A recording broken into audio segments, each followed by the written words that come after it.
Thank you for coming, Commissioner Ann Schrader, and I was asked to introduce Senator McCaskill, which is a great privilege. Thank you for coming. I'm not going to take a whole lot of time here because I'm sure you'd rather ask her questions, and you probably know everything you need to know about Claire right now anyhow. The only thing I would like to say is she is so much of a consensus builder, and right now with the way we are, and I'm including the county, cities, schools, and everything with budgets, you have to be. And we have to find different ways, and she does that, and we're looking out for the dollars, and I know your Claire's having to do the same thing with that also. I appreciate her honesty, and if you want an answer, you're going to get an answer. May well be one we all agree with, but you get a straight answer from this lady, and that's probably why I appreciate her, respect her so much for that. And let's just let Senator McCaskill, if you please welcome her. Thank you. Thanks for coming out. It is an honor to be here, and I appreciate all of you taking time out of your day. We are going to try to give as much time as possible to questions, and the way we do this is we ask all of you to fill out questions, and we have a big fishbowl of the questions, and then let's find somebody that's not too far back that's pretty sure they would never ever vote for me under any circumstances. Would somebody tell me if they're pretty sure? Okay. Would you mind drawing the questions out of the fishbowl for me? That'd be great. That way we don't have anybody think we're trying to stack the deck and only answer easy questions. And when I pull your question out, you are free at that point in time to ask me anything you want to ask me yourself. You're not limited to what's on the question. If you want me to read your question and answer it, that's fine. If you'd rather pose your question yourself, that's fine too. It's just a way that we're sure that we're doing this fairly and that we don't have somebody out there who is here so passionately that they dominate the hour and we can't get to as many people as possible since all of you have taken time out of your day. So we're going to give you the fishbowl.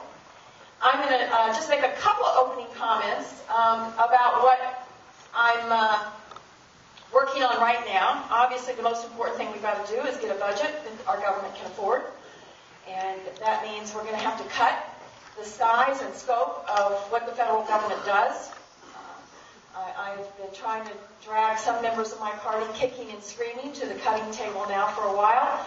I'm pleased that frankly, with a lot of folks out there that are making their voices heard, even some of my most difficult colleagues that have been looking at me cross-eyed ever since I announced that I wouldn't earmark and that we had to go after contracting waste. And I've been working with Republicans for over a year on various ways to rein in federal spending.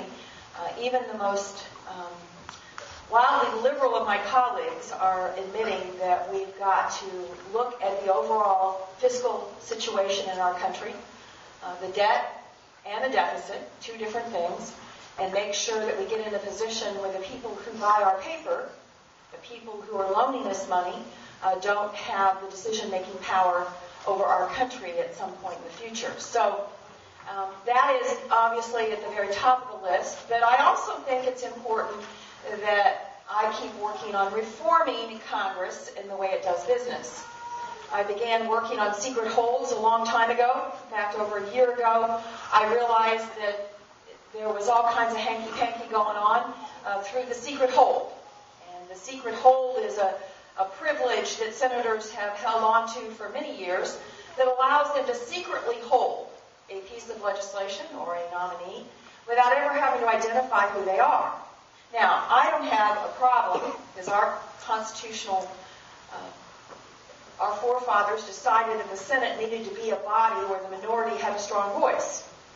So I don't have a problem with the minority having a strong voice in the Senate. It's supposed to be the cooling saucer. It's supposed to be where things go to be deliberated. It's where we're supposed to be able to find consensus between rural states and urban states. It's where every state has an equal voice. It's clearly not going to go quickly or cleanly in the United States Senate. It wasn't designed to. So it's not that I have a problem with people in the minority having their voices heard. The problem I have is when they do it secretly. Because what I learned after being there for about a year and a half is that people were holding things to get something else. Pet deals. There was a senator that was holding a bunch of nominees, and it came out that he had told the administration that he was doing that because he wanted a building built in his state. Well, that's the kind of stuff the public has the right to know. So we finally were able to, I knew if we got a vote on it, that it would pass, because who would have the nerve to vote for secret holds, right? There are only 4 secret holds if they could be secret about it. So we did get a vote finally on the floor in the rules, and this was finally a bipartisan effort, and by a very bipartisan vote. I think we had almost 90 votes in favor of it. We did away with secret holds. I worked on opening up the mark on the defense budget.